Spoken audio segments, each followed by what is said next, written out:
ایک اور تحفہ لے لیں، صحیح بخاری میں حدیث ہے انٹرنیشنل نمبر کے مطابق 969، ابن عباس رضی اللہ تعالیٰ عنہما کہتے ہیں کہ نبی صلی اللہ علیہ وآلہ وسلم نے فرمایا اللہ تعالیٰ کو ان 10 دنوں میں، یعنی یہ جو پورا عشرہ ہے یکم ذوالحجہ سے 10 ذوالحجہ تک، ان 10 دنوں میں کیے گئے اعمال سے بڑھ کر کوئی عمل نہیں ہے۔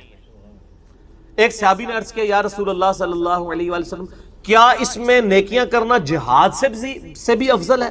تو آپ صلی اللہ علیہ وآلہ وسلم نے فرمایا ہاں، اللہ کی راہ میں جہاد کرنے سے بھی افضل ہے، سوائے اس شخص کے کہ جو جان اور مال لے کر اللہ کے حضور جہاد کے لیے گیا اور وہ زندہ سلامت واپس نہ آیا، نہ اس کی جان واپس آئی، نہ مال، سب کچھ ہی لٹ گیا، صرف وہ شخص فضیلت میں آگے سے بڑھے گا۔ صرف جہاد کرنے والا بھی ان 10 دنوں میں نیکیاں کرنے والے سے بڑھ نہیں سکتا۔ صحیح بخاری 969۔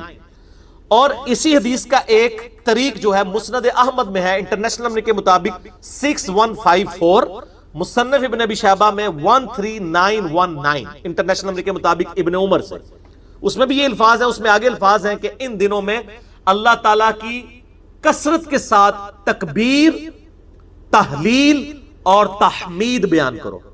تکبیر کہتے ہیں اللہ اکبر کہنے کو، تحلیل کسے کہتے ہیں لا الہ الا اللہ کو، اور تحمید حمد بیان کرنے کو الحمدللہ۔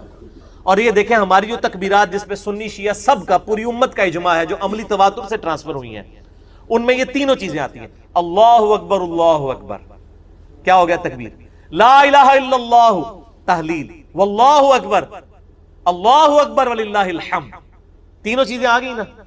تو یہ تکبیرات اس میں بلند کرو، اور اس میں سنت ہے کہ آپ عید کے اوپر میرا کلپ ہے عید کی نماز کا طریقہ، اس میں نے ڈیٹیل سے بتایا کہ آپ نے بڑی عید کے لیے جب جانا ہے بلند آواز سے تکبیرات بلند کرتے ہوئے جائیں، اور چھوٹی عید کے لیے آہستہ آواز میں بالی تکبیرات بلند کی جائیں۔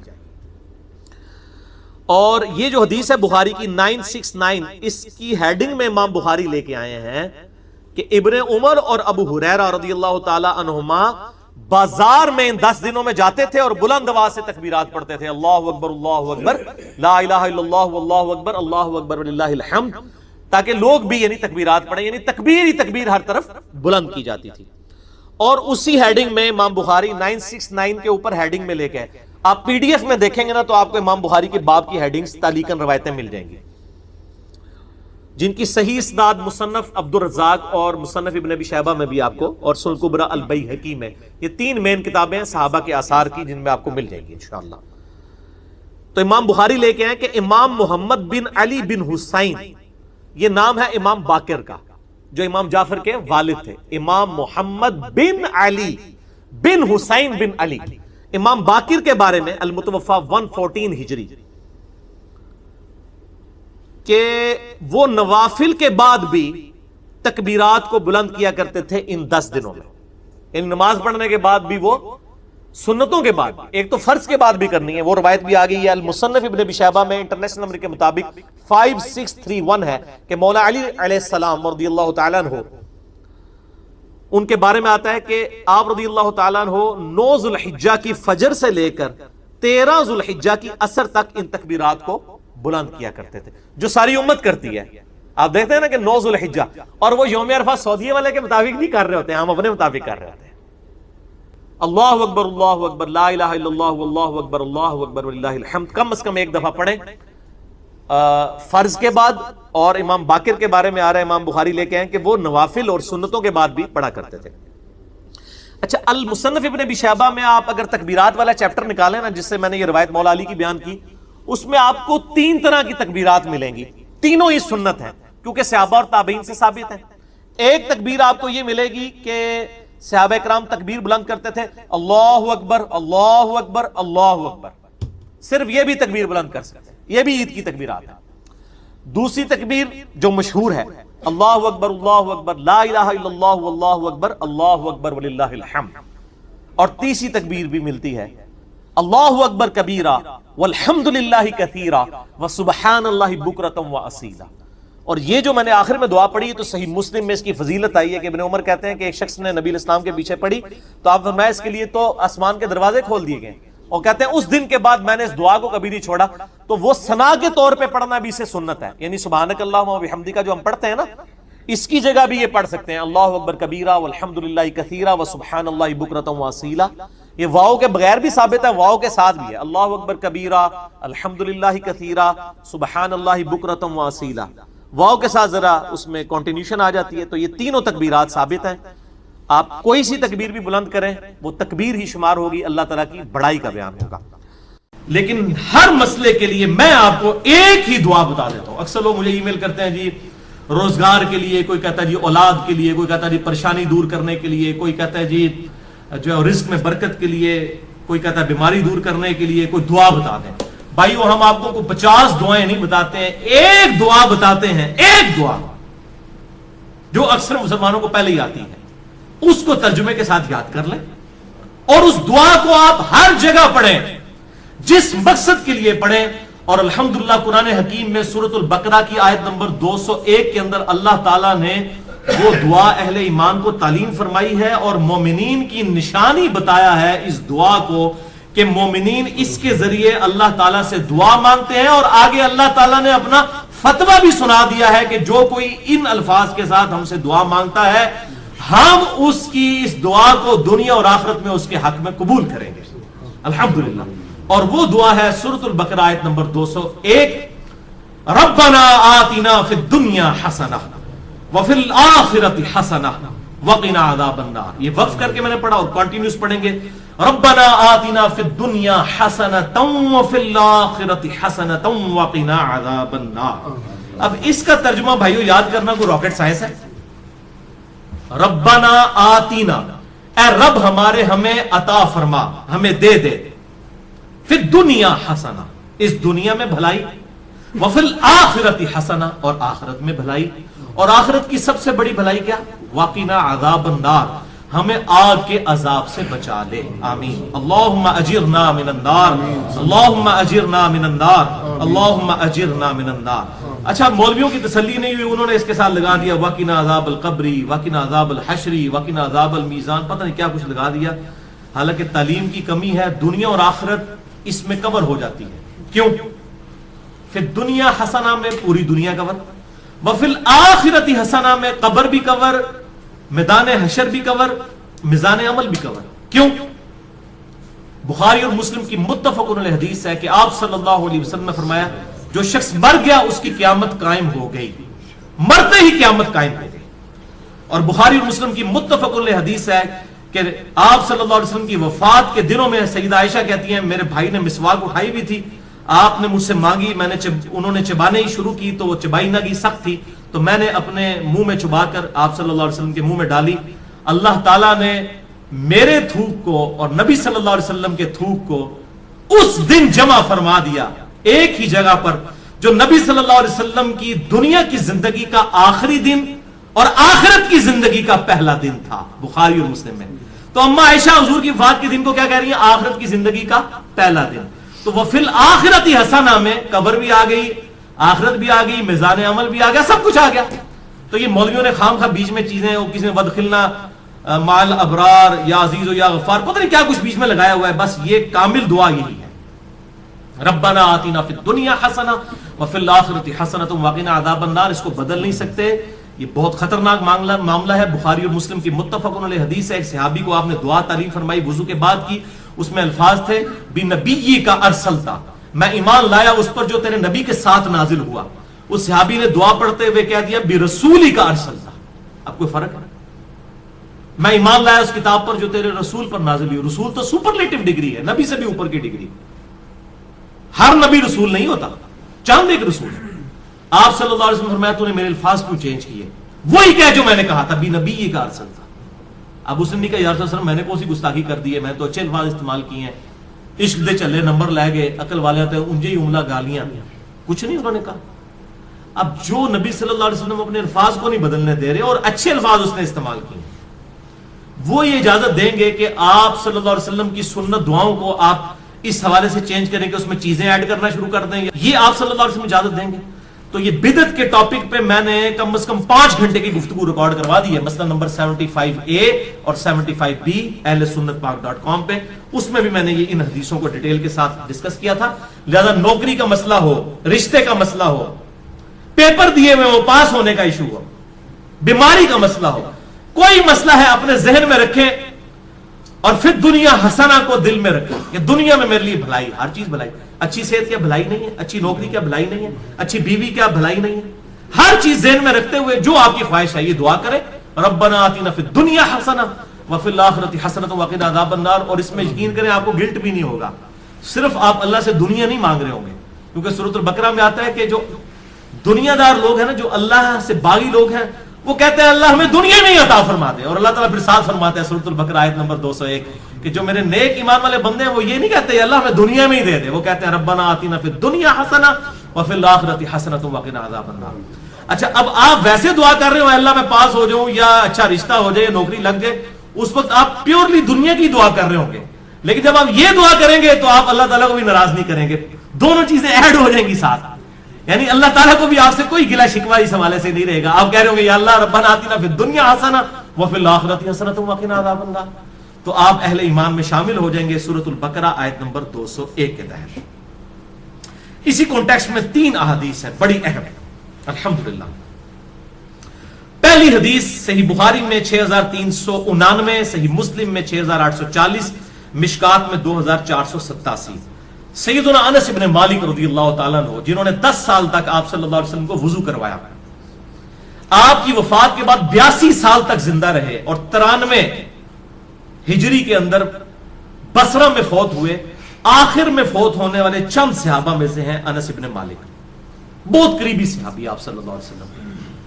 ان سے کسی تابعی نے آگے پوچھا کہ بتائیے کہ اللہ کے نبی صلی اللہ علیہ وسلم جب اللہ سے مانگا کرتے تھے تو کیا دعا مانگا کرتے تھے؟ تو پتہ انہوں نے کیا جواب دیا؟ انہوں نے کہا کہ اللہ کے نبی صلی اللہ علیہ وسلم جب کبھی بھی اپنے رب سے دعا مانگا کرتے یا کسی بھی چیز کا سوال کیا کرتے تو آپ کی اکثر دعا یہی ہوا کرتی تھی، اللہم ربنا آتنا فی الدنیا حسنہ وفی الآخرۃ حسنۃ وقنا عذاب النار۔ ہر معاملے میں کوئی سوال بھی کرتے تھے اس دعا کے ساتھ۔ اور بھائی یہ دعا کا ترجمہ یاد کرنا کو مشکل ہے تو کیا ضرورت ہے اردو میں دعائیں کرنے کی؟ میرے بھائی ایک دعا یاد کر لیں، نبی صلی اللہ علیہ وسلم نے تعلیم فرمائی ہے، اللہم ربنا آتنا فی الدنیا حسنہ وفی الآخرۃ حسنۃ وقنا عذاب النار۔ اور دوسری حدیث تو انتہائی رکت انگیز حدیث ہے جو میں نے مسئلہ تقدیر والے لیکچر مسئلہ نمبر 104 ABC میں بھی بیان کی تھی، صحیح مسلم میں 6835، مشکات میں 2502۔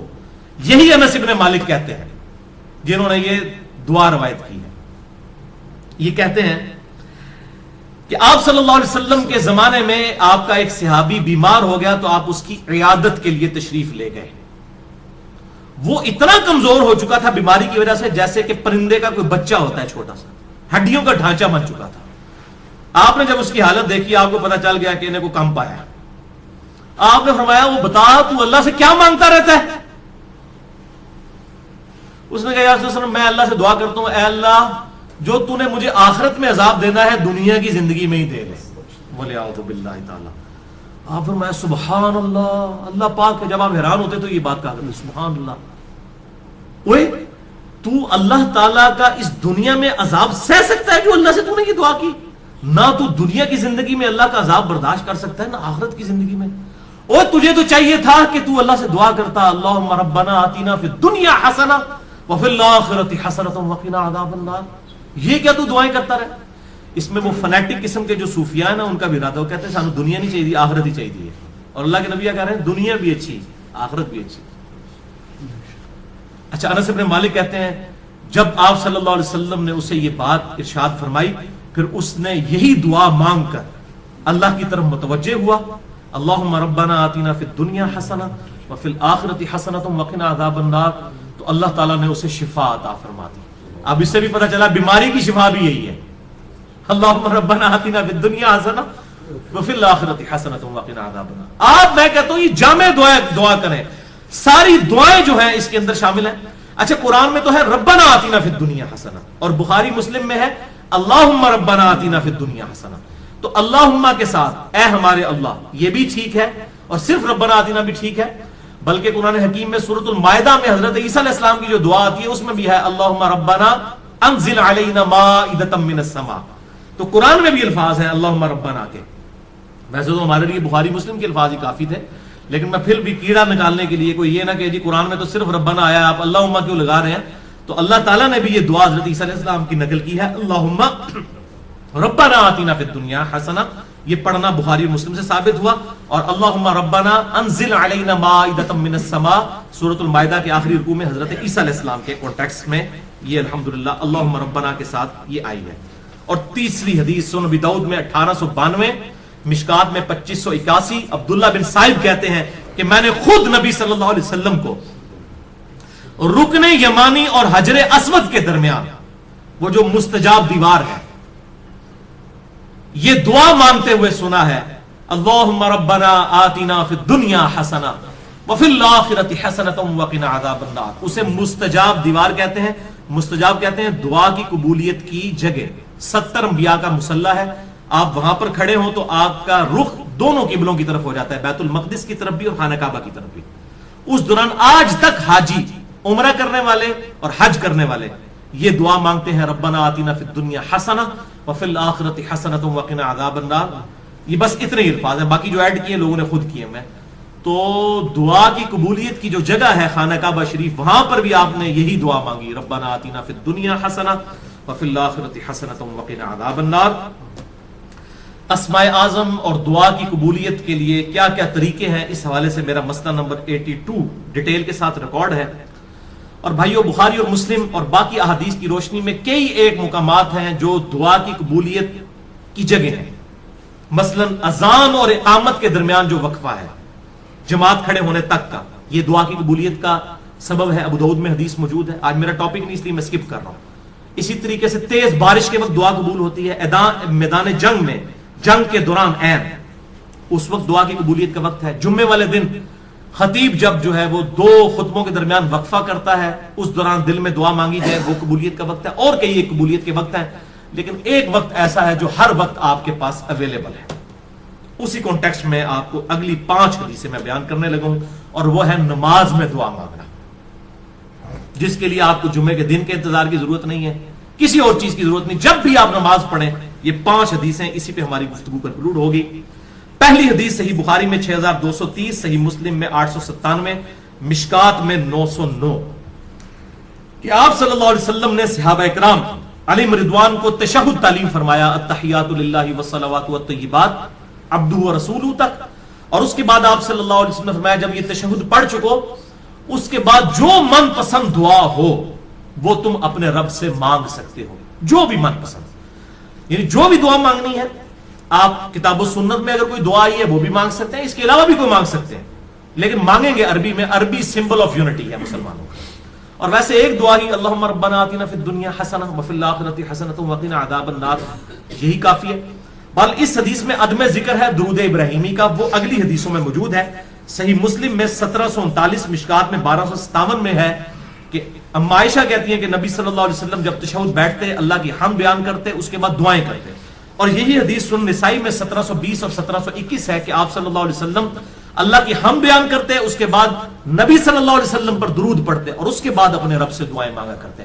اور یہی ترتیب ہے جو جامع ترمذی میں انٹرنیشنل نمبر کے مطابق 593 نمبر حدیث ہے کہ ایک صحابی تھے، انہوں نے بڑی تیزی سے نماز پڑھی اور اس کے بعد جو ہے وہ بڑی جلدی جلدی دعا مانگنا شروع کی. آپ صلی اللہ علیہ وسلم نے انہیں بلا کر نماز کا طریقہ سکھایا، اور دعا مانگنے کا خصوصاً طریقہ اس میں موجود ہے کہ سکھایا. اور آپ صلی اللہ علیہ وسلم نے فرمایا کہ دعا میں جلدی نہ کرو، پہلے اللہ کی حمد بیان کرو، اس کے بعد درود شریف پڑھو، پھر دعا مانگا کرو.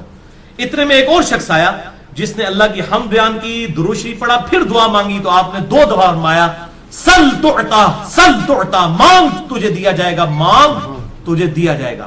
یعنی درود شریف اور اللہ کی حمد یہ پروٹوکول ہے دعا کی قبولیت کا. تو اللہ کی حمد اور درود شریف، اور نماز میں یہی ہوتا ہے، آپ پہلے اللہ کی حمد کرتے ہیں، التحیات للہ والصلوات والطیبات، پھر نبی صلی اللہ علیہ وسلم پر سلام عرض کرتے ہیں، پھر درود شریف پڑھتے ہیں، اینڈ پہ دعائیں مانگتے ہیں. آپ جا کے وہ جتنی بھی دعائیں سنت سے ثابت ہیں، اللہم انی اعوذ بک من عذاب جہنم ومن عذاب القبر ومن فتنة المحیا والممات ومن شر فتنة المسیح الدجال، جو بخاری مسلم میں آتی ہے. یا اللہم ربنا آتنا فی الدنیا حسنۃ وفی الآخرۃ حسنۃ وقنا عذاب النار. یا رب اجعلنی مقیم الصلاۃ ومن ذریتی ربنا وتقبل دعائی ربنا اغفر لی ولوالدی وللمؤمنین یوم یقوم الحساب. یہ صحیح بخاری میں آتا ہے، حضرت ابوبکر صدیق کو آپ نے خصوصاً دعا سکھائی تھی، اللہم انی ظلمت نفسی ظلما کثیرا ولا یغفر الذنوب الا انت فاغفر لي مغفرة من عندك وارحمني انك انت الغفور الرحیم. اس قسم کی اور دعائیں بھی ہیں، وہ کوئی بھی آپ مانگیں. اللہم ربنا آتنا فی الدنیا حسنہ وفی الآخرۃ حسنۃ وقنا عذاب النار، یہ تو جامع دعا ہے، یہ آپ تشہد میں مانگیں. دوسری حدیث صحیح مسلم میں 1073، مشکات میں 873. یہ عجیب اتفاق ہے، مسلم 1073، مشکات 873. عبداللہ ابن عباس کہتے ہیں کہ مجھے نبی صلی اللہ علیہ وسلم نے فرمایا کہ اللہ تعالیٰ نے مجھے حکم دیا ہے کہ میں رکوع اور سجدوں میں قرآن نہ پڑھوں. یعنی قرآن سے مراد قرآن کی تلاوت، وہ صرف قیام میں ہوگی. قرآنی دعائیں مانگ سکتے ہیں، قرآن نہیں پڑھ سکتے. اور رہا رکوع تو اس میں اپنے رب کی عظمت بیان کرو، جو صحیح مسلم میں آتا ہے کہ آپ صلی اللہ علیہ وسلم سبحان ربی العظیم پڑھتے تھے، اور جامع ترمذی میں ہے کہ آپ صلی اللہ علیہ وسلم حکم دیتے تھے کہ رکوع میں سبحان ربی العظیم پڑھو اور سجدے میں سبحان ربی الاعلی. مسلم میں تو اتنے الفاظ ہیں کہ رکوع میں سبحان ربی العظیم اور سبحان ربی الاعلی سجدے میں پڑھتے تھے، اور ترمذی میں ہے کہ آپ حکم دیتے تھے. یہ تسبیحات جو ہیں یہ حکمیہ ہیں، سبحان ربی العظیم رکوع میں اور سبحان ربی الاعلی سجدے میں. اس کے علاوہ جو ہے وہ آپ پڑھ سکتے ہیں، لیکن حکمی یہی ہے. تو آپ صلی اللہ علیہ وسلم نے اسی مسلم میں الفاظ ہیں کہ رکوع میں رب کی عظمت بیان کرو، اور رہے سجدے تو ان میں خوب دعائیں کیا کرو، بس تمہاری دعا قبولیت کے لائق ہوگی. یعنی سجدے میں دعا قبول ہوتی ہے جو کی جائے. لہذا سجدے میں بھی الحمدللہ میرا بھی طریقہ ہے، میں سجدے میں یہ دعا مانگتا ہوں، ربنا آتینا فی الدنیا حسنہ وفی الآخرۃ حسنۃ وقنا عذاب النار. یہ کوئی بھی قرآنی دعا مانگ سکتے ہیں. تیسری حدیث صحیح مسلم میں 1083، مشکات میں 894، بڑی کریٹیکل حدیث ہے. ابو ہریرہ رضی اللہ تعالیٰ عنہ کہتے ہیں کہ نبی صلی اللہ علیہ وسلم نے فرمایا کہ بندہ جب سجدے کی حالت میں ہوتا ہے تو اپنے رب سے سب سے زیادہ قریب ہوتا ہے، کیونکہ عاجزی کے عالم میں ہوتا ہے نا. سب سے زیادہ قریب کب ہوتا ہے؟ سجدے کے عالم میں. بس اس وقت خوب دعائیں مانگا کرو. صحیح مسلم 1083، مشکات 894. یعنی سجدے میں خوب دعائیں مانگو، یہ قبولیت کا مقام ہے. پچھلی حدیث میں ہم نے سنا پس تمہاری دعا قبول ہوگی، یہاں پر آیا کہ رب کے قریب ہوتے ہو. اور وہ ہے ٹروتھ ریویلنگ حدیث چوتھی صحیح مسلم میں 244، مشکات میں 895، کہ آپ صلی اللہ علیہ وسلم فرمایا کہ جب آدمی آیت سجدہ سن کر سجدہ کرتا ہے، جیسے ہم سجدہ تلاوت کرتے ہیں، اس پہ میرا الگ سے لیکچر ہے، مسئلہ نمبر 119، سجدہ تلاوت کے صحیح احکام و مسائل. یا جب بھی کوئی سجدہ کرتا ہے تو اس وقت شیطان جو ہے وہ چیخیں مارتا ہوا الگ ہو جاتا ہے اور کہتا ہے ہائے افسوس، مجھے اللہ نے سجدے کا حکم دیا اور میں نے اللہ کا حکم نہ مانا، اور دوزخ میرا مقدر ہوگی والعیاذ باللہ تعالی. اور ابن آدم کو سجدے کا حکم ہوا، اس نے اللہ کا حکم مان لیا، جنت اس کا مقدر ہوگی. میں نے اللہ کا حکم نہیں مانا، دوزخ میرا مقدر ہوگی والعیاذ باللہ تعالی. اللہم اجرنا من النار، اللہم اجرنا من النار، اللہم اجرنا من النار. پانچویں اور آخری حدیث آج کی صحیح بخاری میں 817، صحیح مسلم میں 1085 اور مشکات میں 871. اما عائشہ رضی اللہ تعالیٰ عنہ کا بیان ہے کہ نبی صلی اللہ علیہ وسلم اپنے رکوع اور سجود میں بڑی کثرت کے ساتھ یہ دعا پڑھا کرتے تھے، سبحانک اللہم ربنا وبحمدک اللہم اغفر لی. اور آپ صلی اللہ علیہ وسلم قرآن کے حکم پر عمل کیا کرتے تھے. یہ کیا مطلب ہے اس کا؟ قرآن کے حکم پر عمل کیا کرتے تھے. سورۃ النصر سورت نمبر ہے 110، اس میں یہ آپ صلی اللہ علیہ وسلم کو حکم نازل ہوا. یہ آپ کی وفات کی خبر تھی، اس میں بخاری اور مسلم میں آتا ہے اذا جاء نصر اللہ والفتح ورأيت الناس يدخلون في دين الله افواجا فسبح بحمد ربك واستغفر انه كان توابا. یعنی آپ صلی اللہ علیہ وسلم نے اس دین کو غالب کر دیا ہے، اب آپ یکسو ہو کر اپنے رب سے استغفار کیجئے اور اللہ کی حمد بیان کیجئے. جب یہ صورت نازل ہوئی تو بخاری اور مسلم کے میں نے نمبر بتائے. اما عائشہ کہتی ہیں کہ آپ قرآن پر عمل کرتے ہوئے دعا مانگا کرتے تھے رکوع اور سجدوں میں، سبحانک اللہم ربنا وبحمدک اللہم اغفر لی. میرا رب پاک ہے، سبحانک اللہم، اے اللہ تو پاک ہے، ربنا وبحمدک، اور میں تیری حمد کرتا ہوں، اللہم اغفر لی، اے اللہ میری مغفرت فرما.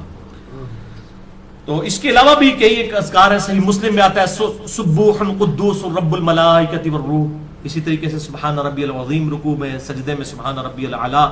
جتنی بھی دعائیں ہیں وہ اب آخر میں وہ حدیث دوبارہ یاد کریں کہ آپ صلی اللہ علیہ وسلم جب بھی اللہ سے سوال کرتے یا آپ صلی اللہ علیہ وسلم نے دعا مانگنی ہوتی تو آپ کے اکثر الفاظ یہی ہوا کرتے تھے جو سورۃ البقرہ آیت نمبر 201، صحیح بخاری 6399، صحیح مسلم 6840، مشکات میں 2487، کہ آپ صلی اللہ علیہ وسلم اللہ کے حضور دعا کیا کرتے تھے، اللہم ربنا آتنا فی الدنیا حسنہ وفی الآخرۃ حسنۃ وقنا عذاب النار۔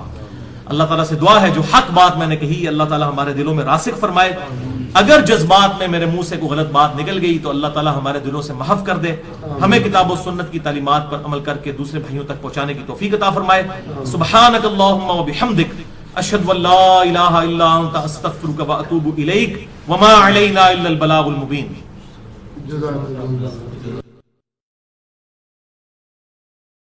بخاری اور مسلم دونوں میں حدیث ہے کہ اللہ کا ذکر کرنے والا زندہ کی مثل ہے اور ذکر نہ کرنے والا مردہ کی مثل ہے، یعنی وہ زندہ لاش ہے جو اللہ کا ذکر نہیں کرتا۔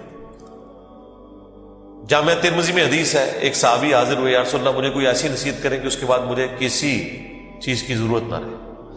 نبی علیہ السلام نے کہا کہ تیری زبان ہر وقت اللہ کے ذکر سے تر ہے، بس یہ نصیحت تھی، یعنی صرف نماز کی حد تک نہیں، عام حالت۔ اچھا، ذکر کے لیے زبان ہلانا بھی ضروری نہیں ہے، دل میں بھی ذکر ہو سکتا ہے، اللہ کو یاد کرنا بھی ذکر ہے، غور و تفکر کرنا بھی ذکر ہے۔ اصل چیز ہے گاڈ اورینٹڈ ہو۔ بخاری مسلم میں حدیث ہے، جب تم نماز پڑھ کے اسی جگہ پہ بیٹھے رہتے ہو نا جہاں پہ نماز پڑھی تھی، اسی مصلی کے اوپر، جب تک وضو نہیں ٹوٹتا نا، کچھ ذکر نہ بھی کرو تب بھی فرشتے دعائے رحمت تمہارے لیے کرتے رہتے ہیں۔ حتیٰ کہ بخاری مسلم میں آیا کہ جو شخص نماز کے انتظار میں ہے نا، اللہ تعالیٰ اسے بھی نماز کے اندر ہی شمار کر لیتا ہے۔ دیکھیں اللہ تعالیٰ کی رحمت ہے، یعنی یہ تو ایک نہ ختم ہونے والا سلسلہ ہے۔ بخاری مسلم دونوں میں حدیث ہے، میں اپنے بندے کے گمان کے قریب ہوں جیسا کہ میرے بارے میں گمان کرے۔ جب وہ مجھے دل میں یاد کرتا ہے میں اسے دل میں یاد کرتا ہوں، جب وہ مجھے کسی مجلس میں یاد کرتا ہے نا تو میں اس سے بہتر مجلس میں اسے یاد کرتا ہوں، جب وہ میری طرف ایک بالش بڑھتا ہے میں اس کی طرف ایک ہاتھ بڑھتا ہوں، جب وہ میری طرف چل کے آتا ہے میں اس کی طرف دوڑ کر آتا ہوں۔ تو یہ حدیث قدسی ہے بخاری مسلم دونوں میں، اور اسپیسیفکلی یہ قرآن حکیم کی درس و تدریس کے حوالے سے ذکر ہوا تھا کہ ایسی مجلس میں فرشتے حاضر ہوتے ہیں، اور جب اللہ کے پاس جاتے ہیں، حالانکہ اللہ جانتا ہے، پھر بھی پوچھتا ہے کہ میرے بندوں کے پاس گئے تھے کس حالت میں پایا، وہ بتاتے ہیں یہ حالت تھی۔ پھر اللہ تعالیٰ پوچھتا ہے مجھ سے کیا مانگ رہے تھے، فرشتے بتاتے ہیں کہ بندے جنت مانگ رہے تھے۔ اللہ تعالیٰ پوچھتا ہے کیا جنت دیکھی انہوں نے، کہتے ہیں نہیں، اگر دیکھ لیتے تو اس سے بھی زیادہ مانگتے۔ اور کیا کہتے تھے، جہنم سے آزادی مانگ لیتے۔ کیا جہنم دیکھی میرے بندوں نے، نہیں، اگر دیکھ لیتے اس سے بھی زیادہ اشد و سے مانگتے۔ اللہ تعالیٰ فرماتا ہے تم گواہ ہو جو میں نے سب کو معاف کر دیا۔ اچھا، وہ فرشتے کہتے ہیں یا اللہ ایک بندہ ایسا تھا جو ویسے ہی وہاں پہ آ گیا تھا، اس کی نیت نہیں تھی لیکن وہ ان کی مجلس میں بیٹھا تھا۔ اللہ تعالیٰ فرماتا ہے کہ یہ لوگ ہی ایسے ہیں کہ جو ان کی مجلس میں بھی بیٹھ جائے گا ان کو بھی میں نے بخش دیا۔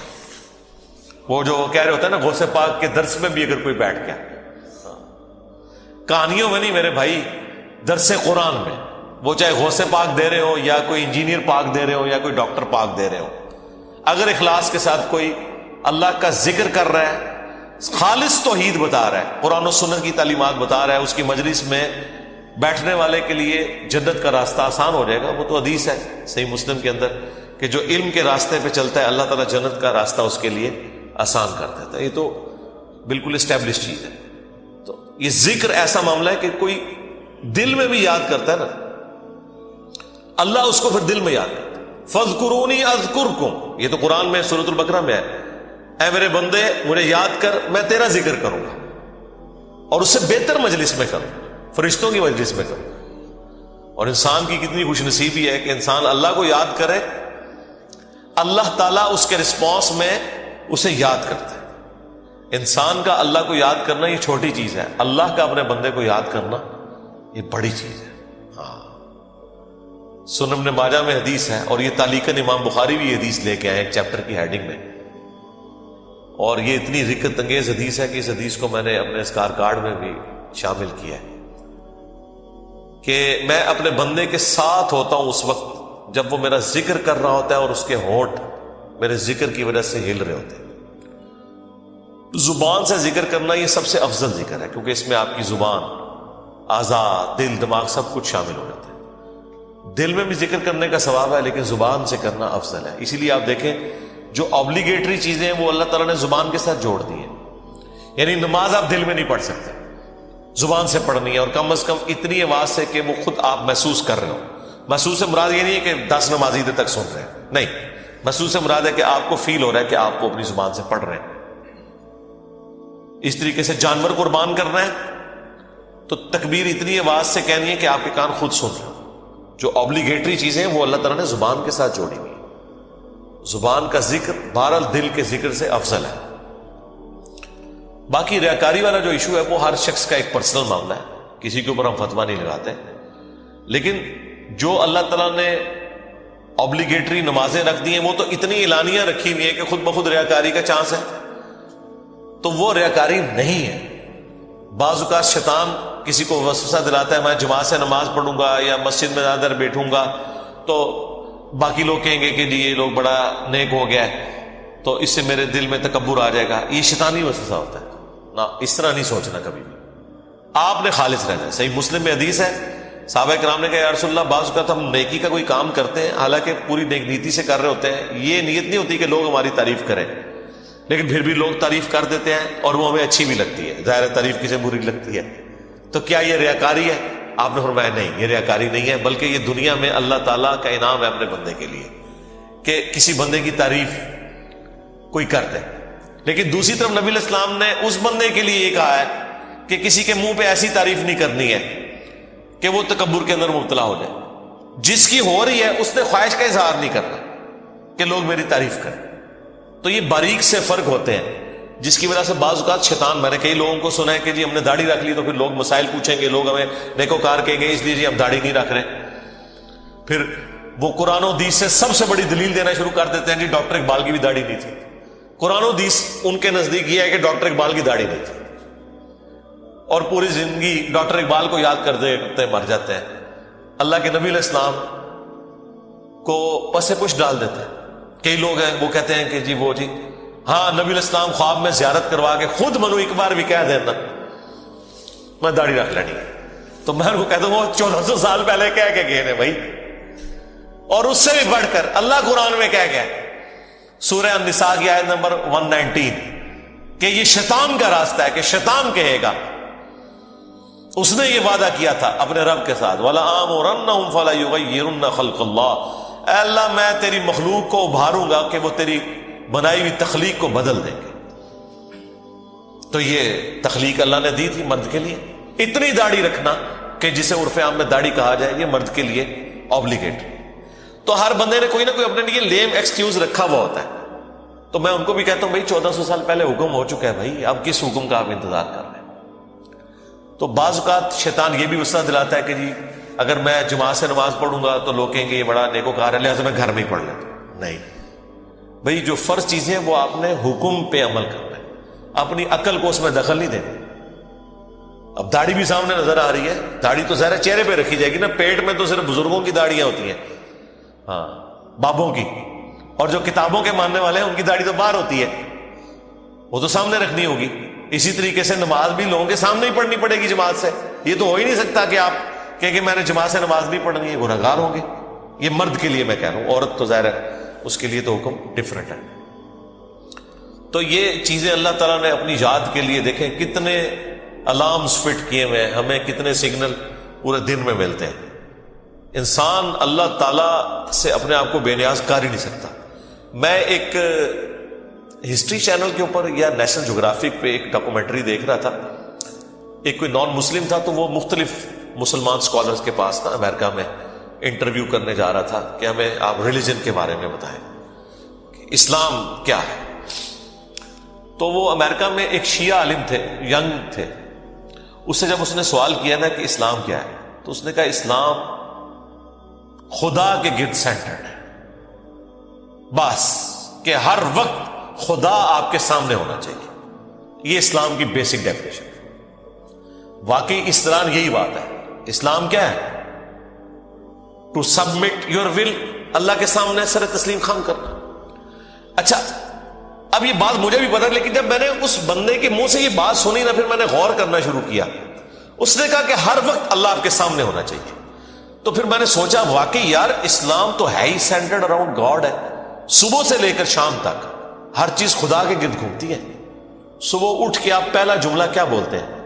الحمدللہ الذی احیانا بعدما اماتنا والیہ النشور. تمام تعریفیں اس اللہ کے لیے جس نے مرنے کے بعد مجھے دوبارہ سے زندہ کر لیا اور میں نے لوٹ کے اسی کی طرف جانا ہے. آخرت کا ذکر بھی ساتھ ہی ہے.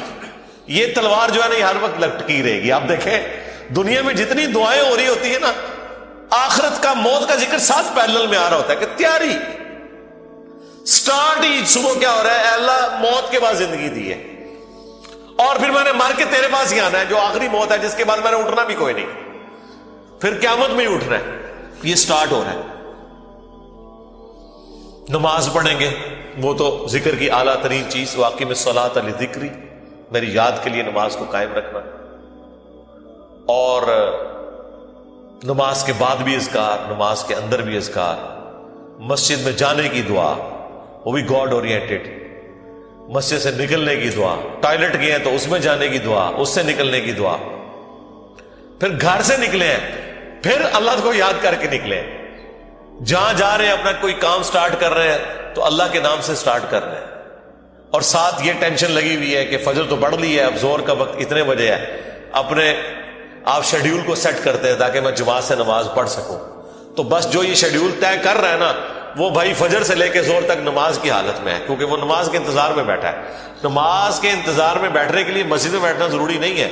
کوئی اپنے آفس میں بھی بیٹھا ہے نا اس انتظار میں کہ میں نے نماز کے لیے جانا ہے، وہ نماز کے انتظار میں بیٹھا ہوا ہے. پھر نماز کا وقت آ جاتا ہے، پھر بازار میں جانے کی دعا، سواری پہ بیٹھے تو اس پہ دعا. وہ ساری دعائیں ذرا آپ پڑھیں، کوئی بزرگ بابا آپ کو ان دعاؤں میں نظر نہیں آئے گا. خدا سے شروع ہو کے خدا بھی ختم. یہ کائنات سینٹرڈ اراؤنڈ گاڈ ہے. ہماری زندگی کا مقصد خدا کی پہچان ہے. انبیاء کے دنیا میں آنے کا مقصد خدا کی پہچان ہے. ہر چیز خدا کے گرد گھومتی ہے. یہ اصل میں اللہ کو مطلوب انسان ہے جو سینٹرڈ اراؤنڈ گاڈ. تو آپ اس کے ذرا ٹیسٹ کو فیل کریں. الذین آمنوا، جو لوگ ایمان لائے، وتطمئن قلوبہم بذکر اللہ، اور مطمئن ہوتے ہیں ان کے دل اللہ ہی کی یاد سے. الا بذکر اللہ تطمئن القلوب، آگاہ ہو جاؤ کہ دلوں کا سکون ہے ہی اللہ کی یاد میں. یہ اللہ تعالیٰ نے سکون رکھے اس کے اندر. سکون سے مراد یہ نہیں ہے کہ دنیا میں آپ کو کوئی پریشانی نہیں آئے گی. اگر یہ مطلب ہو تو انبیاء کرام نے تو سب سے زیادہ بے سکونی دیکھی. ہر آزمائش اللہ تعالیٰ نے ان کے اوپر ڈالی ہے اور وہ ثابت قدم رہے. مراد یہ کہ اگر کوئی آزمائش آئے گی تو وہ برداشت کرنا آسان ہو جائے گی. پھر دنیا حسنہ کیا ہے کہ دنیا میں اگر تکلیف بھی آئے تو صبر آ جائے گا کہ اللہ کی مرضی، انا للہ و انا الیہ راجعون. دیکھیں تکلیف میں بھی آپ کو یہ دعا سکھا دی گئی. ادھر بھی موت ہے، اے اللہ ہم تیری طرف سے آئے تھے، ہم نے بھی تیرے پاس ہی آ جانا ہے واپس. تو یہ تکلیف جو آئی ہے نا، یہ بھی تو ایک نہ ایک دن ختم ہو جانی ہے. بڑی سے بڑی تکلیف بھی اس دن تو ختم ہو جانی ہے جس دن انسان کو موت آنی ہے. بیمار تھا تو جب بندہ ہی ختم ہو گیا تو بیماری بھی ختم ہو گئی. تو دیکھیں ہر جگہ گاڈ اورینٹڈ، اللہ کی طرف متوجہ رہنا. تو اس کے لیے اللہ تعالیٰ نے آپ کو پورا جو شیڈیول دیا ہوا ہے. ابھی تو یار ان لوگوں نے ہماری نمازوں کے مزے خراب کر دیے. میں کاش آپ کے اوپر وہ دریچہ کھل جائے جو ایک بند دریچہ ہے، وہ سال میں ایک دفعہ کھلتا ہے قیام اللیل کی شکل میں. لیکن اگر آپ امیجن کریں کہ دنیا میں جتنی بھی مساجد ہیں ان کے اندر جہری نمازوں میں قرآن الف لام میم سے شروع ہو کے یا سورہ فاتحہ سے شروع ہو کے والناس تک پورا سال چلے، ایک ایک رکوع، ایٹ لیسٹ ایک ایک رکوع، کتنا ٹائم لگ جائے گا؟ اگر یہ نماز 7 منٹ میں ختم کرتے ہیں وہ 20 منٹ میں ہو جائے گی یا 15 منٹ میں. ایک رکوع مغرب کے اندر پہلی رکعت میں، دوسرا رکوع مغرب کی دوسری رکعت میں، پھر عشاء کی رکعت میں اس سے اگلے والا رکوع، اور اس کی دوسری رکعت میں اس سے اگلا، اور اس طریقے سے فجر میں. یہ 6 رکعتیں جو ہیں آپ کی جہر، 2 مغرب، 2 عشاء اور 2 فجر. ان میں قرآن پورے سرکل میں چلتا رہے. آپ کو عربی آتی ہے نہیں آتی اس سے کوئی فرق نہیں پڑتا. آپ کا اسمارٹ فون آپ کے ہاتھ میں ہو اور ترجمے والا قرآن آپ نے اس پہ کھولا ہوا. میں نے تو اس کا ثبوت بھی دے دیا بخاری سے کہ زکوان تابعی حضرت عائشہ کا غلام تھا جو انہیں قیام اللیل رمضان میں کروایا کرتا تھا. وہ حافظ نہیں تھا تو وہ مصحف ہاتھ میں پکڑتا تھا, اما عائشہ اس کے پیچھے رمضان کا قیام کرتی تھی. اس کا مطلب ہے سننے میں زیادہ آسانی اور مزہ آتا ہے بجائے خود پڑھنے کے. تو یہ حدیث امام بخاری نے ایک چیپٹر کی ہیڈنگ میں لیا اور اس کی پوری سند سنن الکبریٰ البیہقی اور مصنف ابن ابی شیبہ میں موجود ہے. بلکہ مصنف ابن ابی شیبہ میں تو یہاں تک ہے کہ انس ابن مالک اور باقی صاحب کے بارے میں کہ انہوں نے پیچھے قرآن اٹھایا ہوتا تھا, سامنے حافظ کھڑا ہوتا تھا اور وہ سنتے بھی تھے دیکھ کے, اور اگر کہیں غلطی ہوتی تھی تو غلطی کو پکڑتے تھے. اور اٹھانے کا فائدہ یہ ہے کہ کنسنٹریشن آپ کی رہتی ہے. انہوں نے کتنا ظلم کیا کہ ہم سے قرآن چھین لیا. مغرب عشاء اور فجر کی نمازیں واللہ اس لیے نہیں تھی کہ آپ نے صرف رکعتیں پوری کرنی ہے, یہ آپ کے اندر فیول ڈالنا تھا کہ جب آپ جہرن قرآن سنیں گے تو آپ کی پروگرامنگ ہوتی رہے گی. ہم کیا سنتے ہیں, وہی رٹی رٹائی آخری 10 صورتیں یا چند صورتوں کی آخری آیات, سورہ بقرہ کی آخری آیات, سورہ حشر کی آخری آیات, وہی جو مولویوں نے رٹی ہوئی ہے. یار اگر حافظ قرآن نہیں بھی آپ کا امام مسجد, کوئی مسئلہ نہیں, وہ مصحف اٹھا کے پڑھ لے, کوئی مسئلہ نہیں. قرآن دیکھ کے تو پڑھنا اس کو آتا ہے نا, قاری ہے مصحف اٹھا کے پڑھے. لیکن آپ ذرا امیجن کریں کہ آپ کی نماز کا لیول کیا ہوگا کہ آپ کو اگلی نماز کا انتظار رہے گا کہ بھئی, اور آپ یہ کوشش کریں گے کہ آپ کی نماز نہ چھوٹے, وہاں سے رکوع اگلا سٹارٹ. بلکہ میں تو کہتا ہوں گورنمنٹ لیول پہ یہ ہونا چاہیے کہ ایک اجتماعی نظم کوئی قائم کرے, اجتماعی نظم ہو پورے ملک میں. عید کی رات کو اگلا قرآن سٹارٹ ہو جائے, گورنمنٹ کی طرف سے شیڈیول ہو کہ بھئی اب یہ اگلا قرآن سٹارٹ ہو گیا, اتنے رکوع ہیں,